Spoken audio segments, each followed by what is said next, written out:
ऋषित ने अब फैसला कर लिया था कि वो रिद्धिमा को खुद से दूर नहीं जाने देगा और वो अपने बेटे को अपने घर वापस ले आएगा। वो और रिद्धिमा फिर से साथ होंगे और अब वो अपने प्यार को फिर से खोने नहीं देगा। ऋषित फिर तैयार हो गया। जैसे ही वो नीचे आया, अरुण लिविंग रूम में उसका इंतजार कर रहा था। ऋषित को देखते ही अरुण ने निश्चय के साथ कहा, ऋषित बेटा, तुम फिक्र मत करो, मैं सब ठीक कर दूंगा। माना कि अक्षय मल्होत्रा ने कुछ करने से मना किया है, लेकिन मुझे अच्छे से पता है कि मुझे कैसे अक्षय पर दबाव डालना है और जरूरत पड़ी तो गौरव मल्होत्रा को भी देखा जाएगा।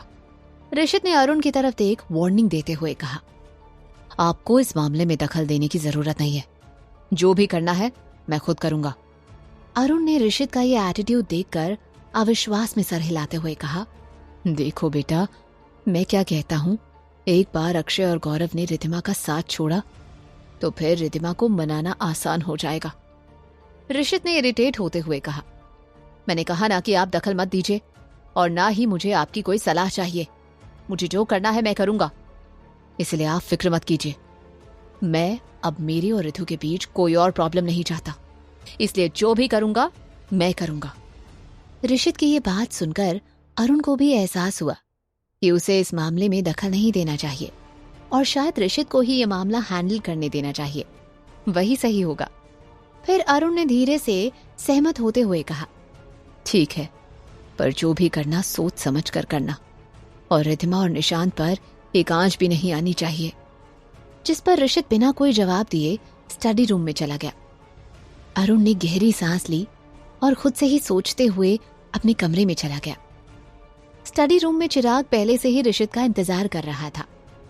ऋषित ने चेयर पर बैठते हुए पूछा, रिद्धिमा कैसी है? चिराग कंफ्यूज हो गया और बोला, वो तो ठीक ही होंगी ना सर, मेरा मतलब आपकी ही तबीयत खराब थी और आप 3 दिन से ठीक नहीं थे। ऋषित ने एक बार घूर कर चिराग को देखा। उसे खुद पर ही गुस्सा आया कि उसने क्या सोचकर चिराग को अपना असिस्टेंट बना रखा था। चिराग को घूरते हुए ऋषित बोला, मैं मेरी तबीयत के बारे में नहीं पूछ रहा, मैंने तुमसे रिद्धिमा की तबीयत के बारे में पूछा कि वो कैसी है, क्या उसकी चोट ठीक हुई, क्या वो हॉस्पिटल गई थी? चिराग की जैसे बत्ती जल गई और उसने हड़बड़ाते हुए जवाब दिया, सर वो एक्चुअली आपकी तबीयत इतनी खराब थी तो मैंने पता नहीं करवाया, मतलब मुझे ये बात ध्यान में ही नहीं आई। ऋषित ने भौहें चढ़ाते हुए कहा, एक बात याद रखना, मुझे चाहे कुछ भी हो जाए पर मेरे बताए काम आगे से मत भूलना, वरना। चिराग ने फौरन सर झुकाते हुए कहा, जी सर, आगे से ऐसा कभी नहीं होगा। ऋषित ने चिराग को ऑर्डर देते हुए कहा, जाओ पहले रिद्धिमा की तबीयत के बारे में पता करो। चिराग ने फौरन हॉस्पिटल में फोन लगा दिया और दिल ही दिल में खुद से कहा, Rishit Arora is back. Riddhima madam नहीं थी तो 4 सालों से सर ऐसे ही खड़ूस और सड़ू बन गए थे, लेकिन जब से रिद्धिमा मैडम और निशांत सर आए वो बदलने लगे थे, कितने शांत और खुश रहने लगे थे। लेकिन अब वो पुराने वाले ऋषित सर वापस आ चुके हैं। छोटी सी गलती की नहीं कि गुस्सा उमड़ आएगा। और चिराग बेटा, तेरी तो किस्मत ही खराब है। फिर हॉस्पिटल से चिराग की बात रिद्धिमा के डॉक्टर से हुई और उनसे बात करके चिराग ने कॉल कट कर दिया। फिर चिराग ने ऋषित की तरफ देखते हुए कहा, सर वो रिद्धिमा मैडम के डॉक्टर ने बताया कि वो ठीक हैं और आज वो हॉस्पिटल चेकअप के लिए आने वाली हैं। ऋषित ने फौरन ऑर्डर देते हुए कहा, ठीक है, रिद्धिमा जैसे ही हॉस्पिटल जाने के लिए निकले मुझे खबर करो। चिराग ने हाँ में सर हिलाते हुए कहा, जी सर। और फौरन चिराग ने अपने आदमी को मल्होत्रा हाउस पर नजर रखने को कहा ताकि रिद्धिमा हॉस्पिटल जाने के लिए निकले तो उन्हें पता चल जाए। वहीं ऋषित सोच में डूबा हुआ था। ऋषित ने खुद से ही सोचते हुए मन में कहा, कुछ तो है जो छुपा हुआ है। 4 साल पहले रिद्धिमा ने एक्सीडेंट से पहले गुंडों को मिस्टर अरोड़ा कहकर किसी से बात करते हुए सुना था। कि मिस्टर अरोड़ा कौन हो सकता है? शायद किसी ने मेरा नाम यूज करके रिद्धिमा को गुमराह करने की कोशिश की होगी। किसी तरीके से सच पता करना होगा। ऋषित ने सोचते हुए आंखें बंद कर ली। रिद्धिमा और निशांत के साथ बिताए हुए पल उसकी आंखों के सामने तैरने लगे ऋषित ने खुद से ही कहा, अब मैं समझ गया हूं रिद्धिमा कि तुमने अपने और निशांत के जिंदा होने की बात 4 साल क्यों छुपा रखी, क्यों तुम मुझसे दूर भाग रही थी। और 4 साल पहले जब तुम्हारा एक्सीडेंट हुआ तो तुमने उन गुंडों की बातें सुनकर ये सोचा कि मैंने ही तुम्हें मारने की कोशिश करवाई थी। इसलिए तुम 4 साल मुंबई वापस नहीं आई और ना ही अपने पापा से मिली। और इसीलिए जब दिल्ली में गौरव की पार्टी में मैंने तुम्हें देखा तो तुम भाग गई और मुझसे दूर रहने के लिए ही तुमने खुद को रिद्धिमा मानने से इनकार कर दिया, क्योंकि तुम्हें डर था कि मैं फिर से तुम्हारी या निशांत की जान लेने की कोशिश करूंगा। और इसीलिए तुमने मुझसे झूठ कहा कि हमारा बच्चा मर चुका है। लेकिन अब मैं सच जानता हूं और मैं वादा करता हूं कि मैं तुम्हारे सामने खुद को साबित कर दूंगा कि मैं बेकसूर हूं। ऋषित बहुत देर तक ऐसे ही आंखें बंद करके सोचता रहा।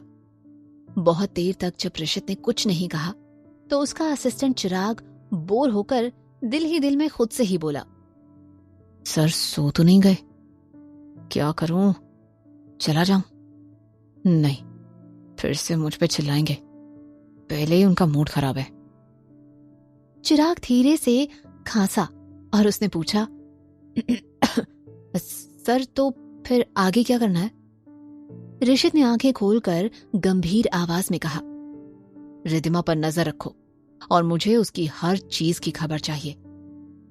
फौरन चिराग ने कहा, पर सर कुछ दिन पहले ही तो आपने कहा था कि रिद्धिमा मैडम पर अब नजर रखने की जरूरत नहीं है।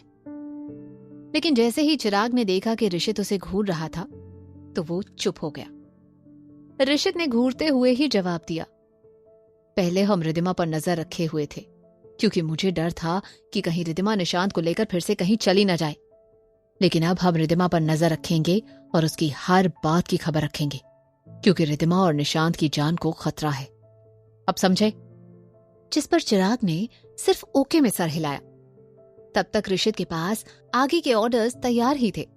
ऋषित ने चिराग पर ऑर्डर की बौछार करते हुए कहा, सबसे पहले यह पता लगाओ कि रिद्धिमा की कार के ब्रेक फेल कैसे हुए। गैरेज सीसीटीवी फुटेज चेक करो। अरोड़ा मेंशन के बड़े से गैरेज में अनगिनत कार्स थी। उन्हें चलाने के लिए कई ड्राइवर्स थे और कार्स के रेगुलर मेंटेनेंस के लिए कुछ और स्टाफ भी था। चिराग ने दिल ही दिल में भवन को थैंक्स कहा कि उसे सीसीटीवी चेक करने की सूझी थी। इसलिए जिस दिन रिद्धिमा का एक्सीडेंट हुआ था उसी दिन चिराग ने सीसीटीवी फुटेज चेक करवा ली थी। तो चिराग ने जवाब देते हुए कहा, सर सीसीटीवी फुटेज चेक किया, पर न जाने कैसे रिद्धिमा मैडम का एक्सीडेंट जिस दिन हुआ उसके एक दिन पहले से ही सारा फुटेज डिलीट हो गया है। सीसीटीवी फुटेज डिलीट होने का मतलब ऋषित अच्छे से समझ गया। रिद्धिमा का एक्सीडेंट एक बहुत ही सोची समझी और अच्छे से प्लान की गई साजिश थी। कुछ सोचते हुए ऋषित ने कहा, अचानक रिद्धिमा के कार के ब्रेक फेल थे। इसका मतलब किसी ने जानबूझकर यह किया था। और तो और सीसीटीवी फुटेज डिलीट हो चुकी है, मतलब साफ है कि हमारे स्टाफ में से ही कोई है। सब स्टाफ को चेक करो और जल्द से जल्द मुझे इन्फॉर्म करो। चिराग ने कहा, जी सर। इतना बोलकर चिराग काम में लग गया। उधर मल्होत्रा हाउस में पुलिस आई थी रिद्धिमा का स्टेटमेंट लेने।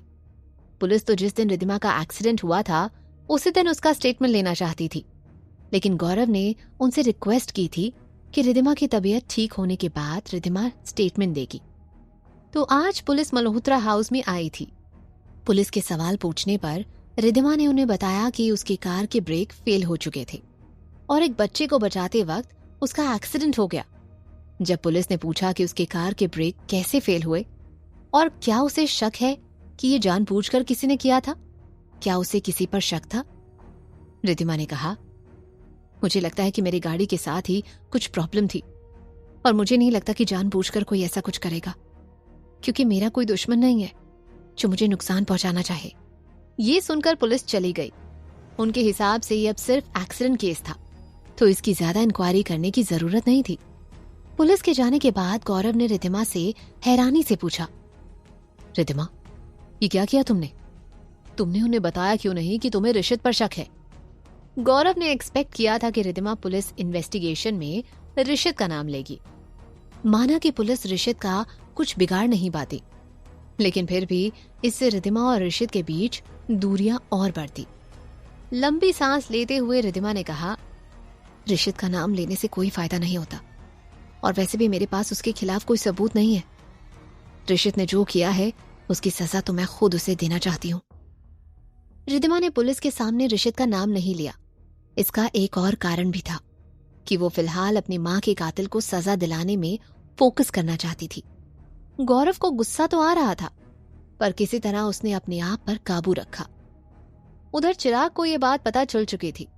चिराग ने फौरन ये बात ऋषित को बताई, और जब ऋषित को पता चला कि रिद्धिमा ने पुलिस के सामने उसका नाम नहीं लिया, तो ऋषित के चेहरे पर तिरछी मुस्कान आ गई और ऋषित ने दिल ही दिल में खुद से कहा, शायद अभी भी रिद्धिमा को मुझ पर थोड़ा सा भरोसा है और रिद्धिमा का प्यार जीतने का चांस अभी भी है मेरे पास।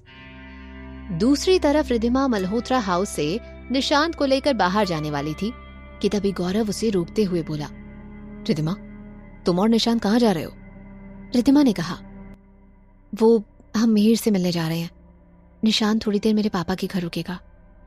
तभी गौरव ने सुझाव देते हुए कहा, लेकिन रिद्धिमा, तुम्हारा अकेले जाना ठीक नहीं है, और वैसे भी अब तक तुम पूरी तरह से ठीक नहीं हुई हो, तो अगर कोई जरूरी काम ना हो तो मत जाओ। रिद्धिमा ने बहाना बनाते हुए कहा, मैं अब ठीक हूं गौरव, मिहिर के नए बिजनेस के बारे में उसे कुछ बात करनी है, तो इसलिए हम मिल रहे हैं। अब रिद्धिमा गौरव को यह सच तो नहीं बता सकती थी, ये आगे की प्लानिंग करने के लिए वो मिहिर से मिल रही थी। गौरव को ये बात अच्छी तो नहीं लग रही थी, लेकिन वो डायरेक्टली रिद्धिमा से कह भी नहीं सकता था। इसलिए उसने कहा, रिद्धिमा, लेकिन तुम्हें आज हॉस्पिटल भी जाना चाहिए, डॉक्टर ने बुलाया था ना। रिद्धिमा ने क्यूट सी शक्ल बनाते हुए कहा, ओह शिट, मैं तो भूल ही गई थी। गौरव मुस्कुराया। रिद्धिमा को ऐसे क्यूटली शक्ल बनाते हुए देख उसके दिल में हलचल सी होने लगी और धीरे से उसने कहा, चलो मैं तुम्हारे साथ चलता हूं। रिद्धिमा ने टेंस्ड होते हुए कहा, लेकिन गौरव, इसकी कोई जरूरत नहीं है, मैं अकेली चली जाऊंगी या फिर मिहिर के साथ चली जाऊंगी। गौरव ने चिंता से कहा, नहीं रिद्धिमा, ये ठीक नहीं है, तुम्हें अपनी सिक्योरिटी को हल्के में नहीं लेना चाहिए, इसीलिए मैं तुम्हारे साथ चलता हूँ। रिद्धिमा ने फिर से बहाना बनाते हुए कहा, लेकिन गौरव, तुम्हें ऑफिस भी तो जाना होगा। जिस पर गौरव का जवाब जैसे तैयार ही था। उसने फौरन कहा, हॉस्पिटल से मैं ऑफिस चला जाऊंगा और बाद में मेरे गार्ड्स तुम्हारे साथ आएंगे। निशांत अगर तुम्हारे पापा के घर जाएगा तो कुछ गार्ड्स वहां भी होंगे उसकी सुरक्षा के लिए। ये सुनकर रिद्धिमा कदकद हो गई। गौरव को उसकी कितनी फिक्र थी और वो उसका कितना ख्याल रख रहा था। जब से रिद्धिमा मल्होत्रा हाउस आई थी, गौरव उसकी कितनी चिंता कर रहा था, लेकिन रिद्धिमा गौरव की अच्छाई का फायदा उठाने जा रही थी। इस सोच से रिद्धिमा को खुद पर ही गुस्सा आया। रिद्धिमा को ऐसे चुप देख गौरव ने पूछा, रिद्धिमा, तुम किस सोच में पड़ गई? रिद्धिमा ने इमोशनल होकर कहा, थैंक यू गौरव, तुम सच में कितना कुछ कर रहे हो मेरे लिए। गौरव ने रिद्धिमा का हाथ पकड़ते हुए कहा, थैंक यू मत बोलो, तुम मेरे लिए बहुत इंपॉर्टेंट हो रिद्धिमा, मतलब तुम्हारे जैसे दोस्त को मैं खोना नहीं चाहता। गौरव के ऐसे हाथ पकड़ने और उसकी बातों से रिद्धिमा थोड़ा ऑकवर्ड हो गई, पर इग्नोर करते हुए बोली, ओके, फिर ऐसा ही करते हैं जैसे तुमने कहा। गौरव मुस्कुराया और दिल ही दिल में सोचते हुए कहा, देखो रिद्धिमा, कितना प्यार करता हूं मैं तुमसे। तुम्हारे लिए मैं उस मिहिर को भी बर्दाश्त कर रहा हूं, वरना तो अपने उस सौतेले भाई से मैं सख्त नफरत करता हूं, पर बस तुम्हारे लिए उसे भी सह रहा हूं। काश तुम मेरा प्यार जल्दी समझ लो। फिर गौरव भी रिद्धिमा और निशांत के साथ निकल पड़ा और उनके पीछे गौरव के गार्ड्स भी रिद्धिमा की सिक्योरिटी के लिए निकल गए। क्या ऋषित सच में रिद्धिमा का विश्वास और प्यार फिर से जीत पाएगा? क्या होगा आगे जानने के लिए सुनते रहिए क्यों दर्द है इतना इश्क में, सिर्फ पॉकेट एफएम पर।